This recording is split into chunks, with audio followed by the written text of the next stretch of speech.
Bonjour à tout le monde. Je sais pas si je suis sur le... Oui, c'est bon. D'accord. Oui, je me référais à Henriet comme à beaucoup de psychiatres, parce qu'un sociologue qui travaille sur la psychiatrie et la santé mentale doit connaître son objet. Alors, je ne vais pas parler de neurosciences ni de classification, mais éventuellement dans la discussion, on pourra y revenir.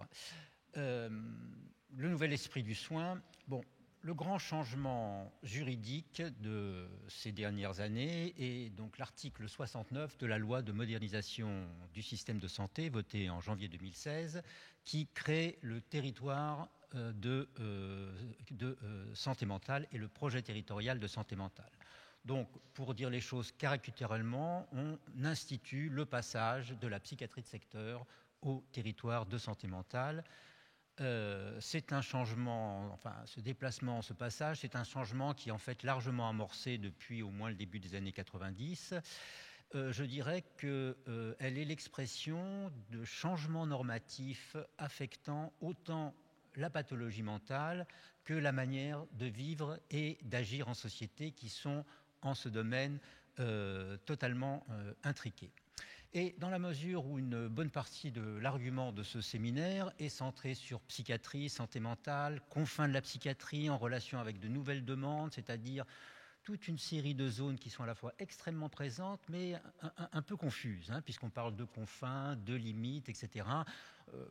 Et cette question a l'air manifestement de travailler la psychiatrie, puisque Hélène Verdoux, tout à l'heure, a parlé de ces problèmes de frontières, de limites. Bon, en réalité, c'est un peu partout. Et donc, dans la mesure où on a beaucoup à la fois de changements et d'éléments confus, je vais tenter de clarifier ce dont on parle quand on parle de santé mentale. Pourquoi ? Parce que l'expression est un peu comme le manteau de la Vierge, on y trouve les choses les plus hétéroclites. Et donc, l'objet de l'exposé est de décrire en quoi les transformations de nos manières d'agir, de vivre en société, mettent en relief des problèmes regroupés sous l'appellation santé mentale. Donc, je vais commencer par la spécificité des pathologies mentales, puisque finalement, chaque domaine, enfin, je veux dire, on n'est pas obligé de raisonner corps, esprit, métaphysique, etc. Quoique la psychiatrie a toujours été un domaine privilégié de la métaphysique, puisque Hegel admirait Philippe Pinel, par exemple. Donc, dès le début, nous avons l'intrication avec la métaphysique. Mais il y a une spécificité des pathologies mentales dans la morbidité humaine, c'est qu'elles affectent tout à la fois les idées, les émotions, comme l'angoisse, et les sentiments moraux, comme la honte et la culpabilité, tout ça s'entremêlant de manière extrêmement diverse. Ça veut dire quoi ? Ça veut dire qu'aussi, les symptômes portent sur ces aspects les plus fondamentaux de la vie en société, parce que sans honte et sans culpabilité, on n'a tout simplement pas de société possible. Donc, ce sont des pathologies des idées et de la vie de relation, bon, pour me référer encore à Henriet, qui invalident de multiples manières, moins le lien social, même si la question du lien social est aujourd'hui absolument partout, que la liberté du sujet qui en est atteinte. Donc, ça veut dire que dans ce domaine, la santé et la socialité de l'être humain sont inséparables. Donc, ces pathologies, je pense, intriguent inexorablement, disons, la maladie au sens le plus médical du terme, quel qu'il soit, et le mal moral et social. Je pense qu'il y a un domaine particulier qui ne fait pas du tout l'infériorité de la psychiatrie par rapport à d'autres spécialités médicales, mais plutôt sa spécificité. Or, la situation de ces pathologies a connu de très profondes transformations au cours du dernier demi-siècle. Grossièrement dit, si les problèmes de maladie mentale étaient un enjeu médical pour la société, les problèmes de santé mentale, de par leur transversalité, représentent un enjeu total. Je vais essayer de m'expliquer là-dessus tout au long de cet exposé. Disons que les raisons, ce sont précisément les transformations de nos manières d'agir et de vivre qui en ont fait des pathologies sociales. Je préciserai en quel sens j'emploie l'adjectif, parce que le mot social, bon, on ne sait pas toujours ce que ça... Peut-être même d'une manière générale, on ne voit pas exactement ce que ça recoupe. Donc, je vais faire mon exposé est en deux temps. Premier temps, c'est-à-dire pour décrire l'esprit dans lequel sont abordées aujourd'hui les questions de psychopathologie et de psychiatrie. Donc première partie, la nouvelle donne de la santé mentale, des pathologies devenues sociales, mais en quel sens? Et deuxième partie, le nouvel esprit du soin, où je voudrais dire quelques mots de ce qui se cristallise autour de la réhabilitation et du rétablissement. Alors, la nouvelle donne de la santé mentale, donc non seulement en un demi-siècle, les entités pathologiques et psychiatriques ont changé de place sociale et médicale, mais encore les moyens de traitement, psychothérapie et pharmacologie, ont connu le même sort, c'est-à-dire les psychothérapies ont évolué aussi vers le coaching, l'accompagnement. On est sorti, si vous voulez, d'une sorte de traitement de pathologie. Enfin, on est allé aussi au-delà du traitement de pathologie via les psychothérapies. De même, la pharmacothérapie a profondément évolué, c'est-à-dire qu'on ne prend plus aujourd'hui, par exemple, des antidépresseurs seulement pour traiter une dépression. Ça a évolué vers le dopage, l'augmentation de soi, etc. Donc, tout a bougé, les entités, les psychothérapies et les pharmacothérapies. Voilà, tout ça, c'est un ensemble.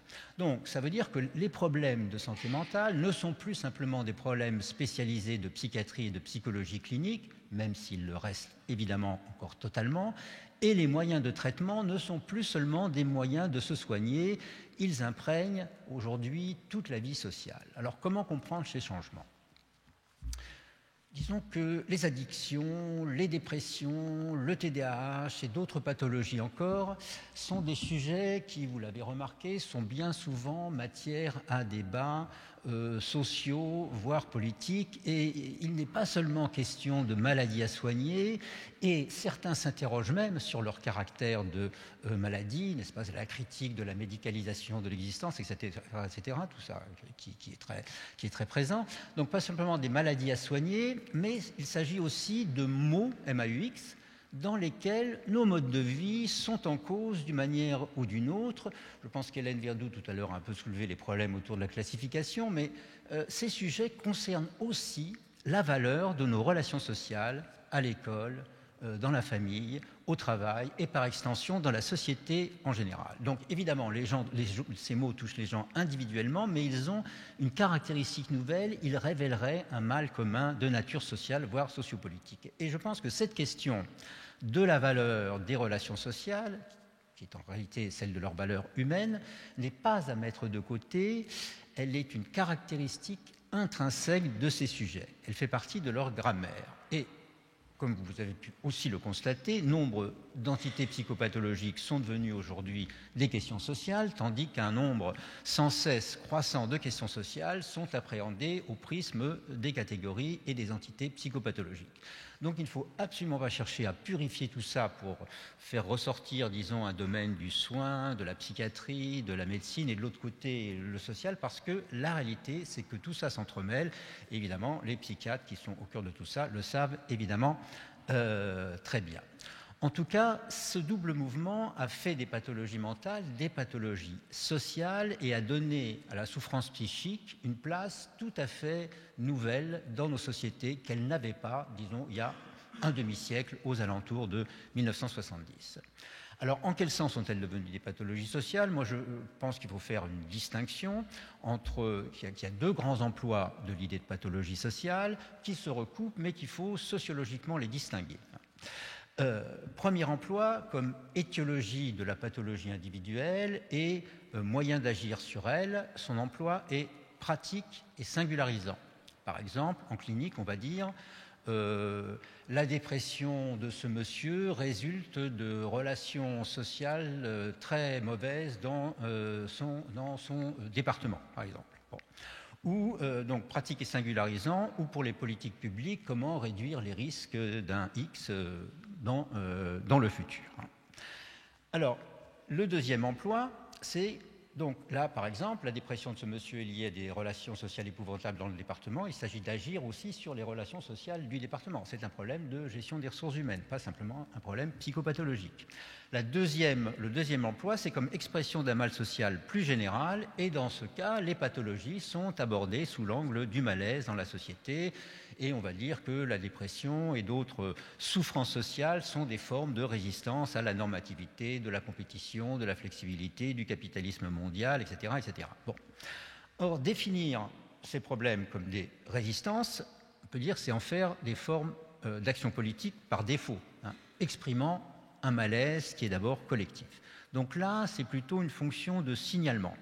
Et au lieu de singulariser le cas comme dans l'emploi du cas clinique ou de politique publique, ici, il s'agit au contraire de généraliser. Donc l'emploi est plus rhétorique que pratique. Généralisant rhétorique versus singularisant et pratique. Et il est utilisé dans une logique de dénonciation du malaise dans la société, qui est même, je dirais, le mal démocratique par excellence, c'est-à-dire celui de la déliaison sociale, et c'est précisément un des grands thèmes français de ces 20 dernières années, qu'on ne fait plus société, qu'il faut refaire société, la souffrance sociale, hein, qualificatif apparu, je pense, à partir des années 90, en étant le symbole. Donc, nous avons affaire à une nouvelle situation de la souffrance psychique. Elle était une raison de se soigner, elle s'est étendue à des raisons d'agir sur des relations sociales perturbées. C'est une nouvelle donne que je vais préciser. Cette nouvelle morbidité, même si ça recoupe évidemment des caractères cliniques de pathologies psychiatriques totalement classiques, il n'y a rien de nouveau là-dessus, les formes de dépression, etc., ou de schizophrénie, puisque la schizophrénie, c'est pas une entité... Enfin, traditionnellement, on parlait du groupe de schizophrénie, et je pense que ce qui est en train de se passer autour de la schizophrénie fait redécouvrir la variété des schizophrénies dans la psychiatrie. Bon, j'arrête sur mon incise. Donc, cette morbidité ne relève pas seulement du domaine particulier de la maladie mentale, mais d'un domaine aussi plus général de la vie sociale. Cette morbidité s'est instituée comme un enjeu majeur, particulièrement famille-éducation, hein, pour l'enfant. Et en ce qui concerne l'école, TDAH, phobie scolaire, etc., sont des thèmes qui ont explosé, sans compter les automutilations et d'autres éléments. Et évidemment, dans le travail, avec l'explosion de la souffrance au travail, du stress, de burn-out. Alors je pense que cette morbidité met en lumière deux changements majeurs. D'abord, le statut du symptôme. On voit que le trouble mental est l'expression d'une difficulté liée à la socialisation, que ce soit l'école ou le travail, et les critères du fonctionnement social deviennent tout à fait essentiels. Le deuxième changement est peut-être que le style du malheur se modifie, c'est-à-dire le sentiment, particulièrement dans le domaine du travail, mais aussi de l'école, de ne pas être à la hauteur des attentes, hein, de ne plus pouvoir se mobiliser pour assurer, domine le tableau. Et c'est donc la capacité à agir et à se projeter dans l'avenir qui est au cœur des difficultés du sujet. On pourrait dire que là, c'est la panne de l'action que la dépression incarne. Mais là où le discours du malaise met l'accent sur une causalité sociale de ces souffrances psychiques et de ces troubles du comportement, je propose, moi, de considérer qu'il y a un changement de statut social et d'usage ou d'emploi de la souffrance psychique, parce que l'idée que la société fait souffrir, comme on le voit un peu partout, c'est une idée sociale, ce n'est pas une idée sociologique. Ce n'est pas une idée sociologique. Et donc mon propos n'est pas du tout de dire qu'il n'y a pas de malaise dans la société, etc., mais plutôt de rendre compte de ce qui est en jeu à travers ce thème. Et donc je pense que nous avons affaire, pour des raisons que je vais expliquer très rapidement, à un changement de valeur sociale et médicale de la souffrance psychique et une extension de ses usages, plutôt qu'à une causalité sociale de ces symptômes liée à un affaiblissement du lien social, au fait qu'on ne fait plus société, comme on a ce type d'explication sociopolitique en France. Donc, elle doit être placée, cette nouvelle situation, dans une perspective sociologique globale. Alors, l'hypothèse que je développe, puisque le GRAPH a eu l'amabilité de vous distribuer la société du malaise, donc c'est des choses qui sont développées là-dedans, dans une comparaison entre la France et les États-Unis, parce que les deux sociétés, sur les mêmes problèmes, se racontent des histoires qui ne sont pas tout à fait les mêmes. Donc, il faut aussi analyser ces choses-là au niveau des sociétés elles-mêmes. Donc, l'hypothèse, c'est que l'ascension de la souffrance psychique est l'expression de changements dans la manière d'agir qui se sont, en gros, progressivement institués à partir des années 70, à savoir valorisation extrêmement forte de la liberté de choix, de l'initiative individuelle, de l'innovation, de la créativité, de la transformation de soi. Tous ces idéaux placent l'accent sur la capacité à agir de l'individu. C'est-à-dire que nous sommes en gros rentrés dans un individualisme de capacité qui est imprégné par les idées et les valeurs et les normes de l'autonomie. Donc, on peut dire qu'il s'agit d'un changement de l'équation personnelle. Je vais juste prendre rapidement l'exemple du passage du travail divisé de type taylorien-fordien au travail flexible dans l'entreprise, parce que c'en est en quelque sorte l'épicentre de ces changements. Très vite dit, dans le travail divisé de la société industrielle, il s'agissait essentiellement de coordonner l'action à partir d'un centre organisateur, l'ingénieur, taylorien, etc., etc. Ce sont surtout des capacités de suivre les cadences sans prendre d'initiative qui importe. Donc, la discipline est de type mécanique. Elle vise à obtenir, en gros, de l'obéissance, de la docilité. Dans le travail flexible, c'est différent. Il s'agit de faire coopérer les individus, parce que le travail est de plus en plus organisé comme une relation de service, y compris dans les métiers d'ouvrier et d'employé. Il faut posséder une forte équation personnelle consistant en une certaine intelligence des relations sociales qui permettent à chacun d'adopter, disons, une sorte de ligne de conduite personnelle dans le travail. Pensez au déclin dans le monde de l'entreprise, au déclin du concept de qualification centré sur le poste de travail au profit du concept de compétence centré sur l'individu. C'est tout à fait une nouvelle donne et un rapport différent au travail, exigeant des engagements subjectifs qui ne sont pas du tout les mêmes. Et donc, compétences de l'organisation flexible et notamment de ce qu'on appelle les compétences non cognitives, dites émotionnelles, sociales, personnelles. Ce sont justement ces compétences de savoir-être, émotionnel, etc. Enfin, on a toutes sortes de mots, mais qui désignent la même chose. Elles conditionnent justement la possibilité d'adopter une ligne de conduite personnelle dans une organisation du travail où il s'agit de faire coopérer les gens et non de coordonner l'action à partir d'un centre. Quand on coordonne l'action à partir d'un centre, on a besoin du corps du travailleur.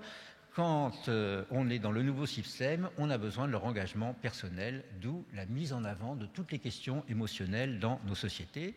C'est-à-dire que la discipline elle-même change de sens, elle est subordonnée à la visée d'obtenir de l'initiative individuelle, donc de la capacité de l'individu à s'automotiver qu'il s'agisse de retrouver un travail ou de travailler tout court. Elle tend donc à l'autodiscipline. Et ce changement, qu'est-ce que ça met au premier plan ? C'est la responsabilité de l'agent à l'égard de ses actions. Autrement dit, dans la discipline mécanique du taylorisme, du fordisme, l'équation personnelle est faible, dans l'autonomie, elle est forte, et justement, ça se marque, je pense, ce changement global se marque dans nos sociétés par la diffusion massive de formes de régulation des conduites qui sont à l'autonomie, ce que l'obéissance mécanique était la discipline, c'est-à-dire là où il s'agissait, pour reprendre l'expression de Michel Foucault dans Surveiller et punir, de rendre les individus utiles parce que dociles, l'utilité, l'efficacité sociale étant liée à la docilité, il s'agit aujourd'hui de développer les capacités d'individus d'agir par soi-même de façon appropriée dans les multiples situations de la vie. Autrement dit, de s'auto-activer en montrant suffisamment d'autocontrôle émotionnel pour ne pas rater l'action. Donc à la fois auto-activation et autocontrôle, ce sont des choses qui montent ensemble, ce qui fait qu'on est dans une société qui est très exigeante en fait. Et donc s'il faut discipliner, ce n'est pas principalement en vue d'une obéissance, mais pour développer des capacités d'empathie, de confiance en soi au sens américain de la self-reliance, c'est-à-dire de capacité à compter sur soi, compter sur son soi. Donc le préfixe auto et les capacités que j'ai évoquées nous conduisent à la centralité de la santé mentale et à travers elle aux soucis collectifs récents. On peut dater à partir des années 80, fin des années 70, début des années 80, l'explosion du souci pour les émotions. C'est-à-dire tout le vocabulaire du contrôle émotionnel et pulsionnel, de l'intelligence émotionnelle, des compétences de caractère, de savoir-être, etc., tout ce que j'ai déjà évoqué tout à l'heure, autrement dit aussi tout ce que les psychologues appellent la santé mentale positive.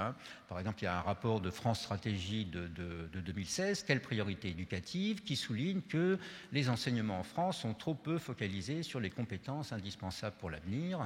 Ils disent les besoins de l'économie et ceux des individus portent aujourd'hui notamment sur l'acquisition de compétences transversales telles que l'autonomie, la capacité à s'auto-former, à travailler en équipe, la créativité. Ces besoins ne feront que croître dans les 10 années à venir, compte tenu entre autres de la révolution numérique. Un deuxième rapport du Centre d'ailleurs d'orientation de l'emploi, qui note sur la numérisation, la robotisation, etc., qui met aussi en avant la nécessité de compétences, ça va accroître encore les exigences en matière de compétences émotionnelles. Donc voilà, c'est un peu le topo d'ensemble. Donc tout ça, ça forme le contexte dans lequel les questions de santé mentale sont devenues au-delà des pathologies psychiatriques elles-mêmes, mais tout en affectant, on va le voir tout de suite, la prise en charge des pathologies psychiatriques, disons lourdes, chroniques, etc., sont devenus, donc, au-delà de ces pathologies psychiatriques, des soucis qui sont transversaux à, donc, par définition transversales à toute la société. Donc, des soucis transversaux parce que les idéaux de ce que j'appelle l'autonomie-condition mettent en relief une dimension émotionnelle dans la vie ordinaire, au travail, à l'école, etc., qui était tout simplement marginale auparavant. Et donc, d'ailleurs, on l'observe encore sous un autre aspect que je viens développer autour du préfixe auto, c'est-à-dire la centralité de la santé mentale en un sens positif à travers toujours le vocabulaire des compétences.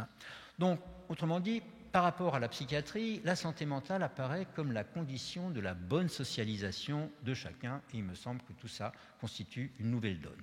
Donc c'est dans ce cadre que se développe un nouvel esprit du soin, c'est-à-dire que parallèlement, avec la généralisation de la prise en charge des troubles psychiatriques lourds en ambulatoire et de la généralisation que les personnes atteintes doivent vivre dans la cité, ce qui est évidemment une bonne chose, nous avons aussi assisté à une inflexion générale des idées et des valeurs en matière de prise en charge, de traitement, d'accompagnement, puisque le traitement est pensé pour un sujet qui doit vivre dans la cité et non pas des dizaines d'années à l'hôpital psychiatrique. Et ces changements du soin, des problématiques du soin, sont devenus vraiment éclatants avec la montée en puissance des problématiques capacitaires, donc pas seulement dans la société, mais dans le domaine particulier de la santé mentale et de la psychiatrie, c'est-à-dire des approches fonctionnelles qui sont centrées désormais sur les capacités relatives des personnes plutôt que sur leurs déficits. Je pense que là, il y a un déplacement sur lequel je vais un tout petit peu insister. Donc, les capacités relatives par rapport aux déficits, même s'il s'agit évidemment toujours de compenser des déficits. Et elles sont portées donc par la réhabilitation et le rétablissement, dont le but est de permettre aux personnes atteintes de troubles mentaux sévères et durables de développer leur capacité le plus largement possible, condition indispensable pour vivre dans la cité, avec évidemment toute une série de supports qu'on peut détailler sur le plan psychothérapeutique, entraînement, médicaments, social, etc., etc. Donc là aussi, le mot social est devenu central dans les prises en charge, dans la mesure où le fonctionnement social, ce qui est l'aspect fonctionnel du sujet, est devenu un problème tout à fait décisif quand l'individu atteint doit vivre dans la cité. Et là, j'aime citer, je fais régulièrement avec ce genre de conférence, ce mot d'un patient qui souffre de schizophrénie, et c'est après une séance de remédiation cognitive, je crois que c'est paru il y a une dizaine d'années dans la lettre de Réhab, qui déclare au patient en charge de son traitement: avant, j'étais un handicapé, mais grâce à notre travail, j'espère devenir un handicapable. Un handicapable, moi je trouve que, voilà, formulé de façon follement lucide, c'est le cas de le dire, une définition sociologique non seulement de la nouvelle figure du patient psychiatrique ou du malade mental qui s'est progressivement instituée avec la généralisation de l'ambulatoire, mais également, au-delà de la psychiatrie de la santé mentale, de la nouvelle figure d'individu qui s'est également instituée avec justement la généralisation des idées et valeurs de l'autonomie au cours du dernier demi-siècle. Hier, handicap et capacité étaient opposés. la capacité étant du côté de l'autonomie, aujourd'hui, il se combine dans une problématique des degrés de l'autonomie et de la diversité de ses formes. Degré de l'autonomie, diversité de ses formes. Ce qui veut dire que l'autonomie est bien entendu un concept relatif. Handicapé était un état, handicapable est un cheminement et plus exactement un itinéraire de transformation personnelle face à la négativité dont les difficultés du sujet sont certes bien plus intenses, dramatiques, douloureuses que ceux, disons, de l'homme ordinaire, mais qui ne sont pas d'une autre nature. Et donc, dans ce contexte, je pense que, et ça c'est un point décisif de l'esprit, justement, du nouvel esprit du soin, c'est-à-dire de l'esprit dans lequel on agit ou on doit agir aujourd'hui, dans ce nouveau contexte, la relation entre le normal et le pathologique est reconfigurée par une polarité atout-handicap, qui passe au centre des prises en charge. Et donc, le rétablissement, ça consiste en un accompagnement de l'individu qui, d'une part, privilégie agir avec lui plutôt que agir sur lui, et qui, d'autre part, c'est handicap atout, déplace l'accent du déficit à compenser au potentiel à augmenter, le potentiel que l'on augmentera agissant sur les handicaps. Donc, l'action est moins pensée dans les termes d'une direction de conscience qui consiste à compenser la volonté défaillante du malade. C'est une formule de Pierre Janet, la psychothérapie dont il est un des inventeurs. Ça consiste à compenser la volonté défaillante du malade. Donc c'est une autre problématique, c'est une problématique de l'accompagnement de l'individu de telle sorte qu'il soit justement capable d'adopter une ligne de conduite personnelle face à la multiplicité des contingences que constitue le simple fait de pouvoir vivre dans la cité. Et la spécificité de la santé mentale dans ces questions-là, c'est le caractère particulièrement multidimensionnel des handicaps associés aux troubles mentaux, donc qui affectent sous des formes diverses ou des degrés variables la vie sociale et personnelle des personnes. Ça exige des articulations dans de multiples domaines, le social, l'éducatif, le travail, l'emploi, le judiciaire, le logement notamment, le logement qui monte, on pourrait dire qu'avec dans les années 70, par rapport à l'hôpital, c'est le CMP qui monte, le centre médico-psychologique. Maintenant, c'est la question du logement et du social qui devient assez centrale dans le soin. En tout cas, surtout pour les personnes en situation de vulnérabilité sociale. Et donc, le rétablissement, c'est aujourd'hui le concept clé de la prise en charge du sujet psychotique dans la cité, mais c'est en même temps, le rétablissement, le concept par lequel il s'émancipe relativement de la médecine en tant qu'individu, c'est-à-dire la référence par laquelle le patient devient un partenaire moral et social. Et donc, de telles pratiques impliquent une organisation sociale qui est centrée sur l'individu, c'est-à-dire non seulement sur ses besoins, mais également, et cela est assez nouveau, sur ses valeurs.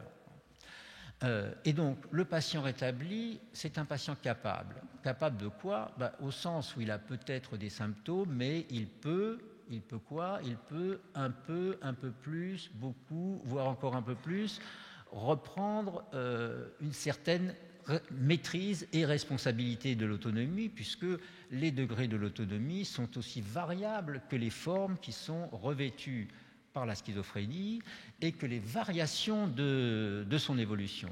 Et je pense que l'institution de la réhabilitation, parce que c'est une institution, tourne autour de ce thème dans ses versions les plus, je dirais, biomédicales que dans ses versions les plus sociales.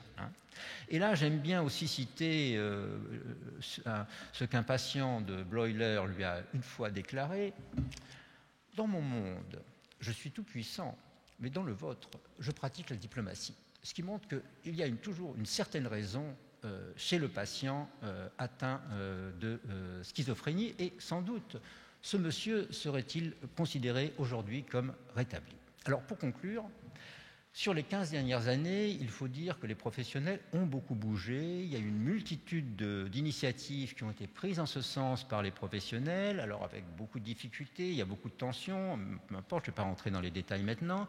Ça a été souligné par le rapport de Michel Lafourcade, donc, qui a préparé les articles de la loi de modernisation du système de santé appliqué à la psychiatrie et la santé mentale. Donc Michel Lafourcade est directeur général de l'ARS Aquitaine. Mais en même temps que de ces transformations, les métiers, les pratiques ont connu des recompositions parfois dramatiques, suscité toutes sortes de tensions et de frustrations qui appellent une clarification. Je pense que la situation est un peu confuse et une clarification, je dirais, qui est d'autant plus nécessaire que ces tensions et frustrations ne sont pas spécifiques au sujet qui nous réunissent ici, la psychiatrie et la santé mentale, elles sont générales, disons, aux problèmes de la société française. Je veux dire qu'il s'agit du patient psychiatrique en particulier ou de l'actif en général. Je pense à tout ce qui s'est passé autour de la loi El Khomri, mais aussi à la politique du nouveau président. Je pense que le grand enjeu, c'est la façon dont on protège et on accompagne les gens à l'âge de la flexibilité généralisée, parce que, en gros, nos sociétés sont passées plus ou moins confusément et avec pas mal de tensions et de douleurs, mais aussi d'ouverture et d'opportunités, d'un système d'action où on protège, soigne, prend en charge ou accompagne selon des critères de statut, par exemple dans le domaine sanitaire, médico-social, social, un système d'action qui doit se centrer et qui commence à se centrer sur la sécurisation des trajectoires individuelles de vie, ce qui implique d'être notamment particulièrement soucieux des transitions, et comme vous le savez, en psychiatrie, de la pédopsychiatrie à l'âge adulte, du sanitaire au médico-social, du médico-social au social, tout ça est un gros problème sur lequel il faut avancer, même si on a déjà avancé. Et donc aujourd'hui, je pense que nous sommes totalement entrés dans une société où il s'agit de développer des formes d'organisation sociale qui rendent l'individu capable de se protéger. Je vous remercie.